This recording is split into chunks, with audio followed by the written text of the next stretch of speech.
There's a whole lot of me in this script. As I told you, I grew up in the South. I grew up in South Carolina.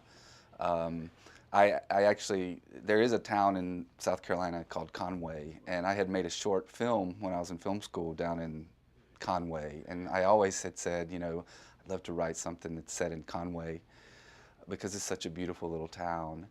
And for whatever reason, it didn't happen in Conway, but it happened close enough, like an hour or so away.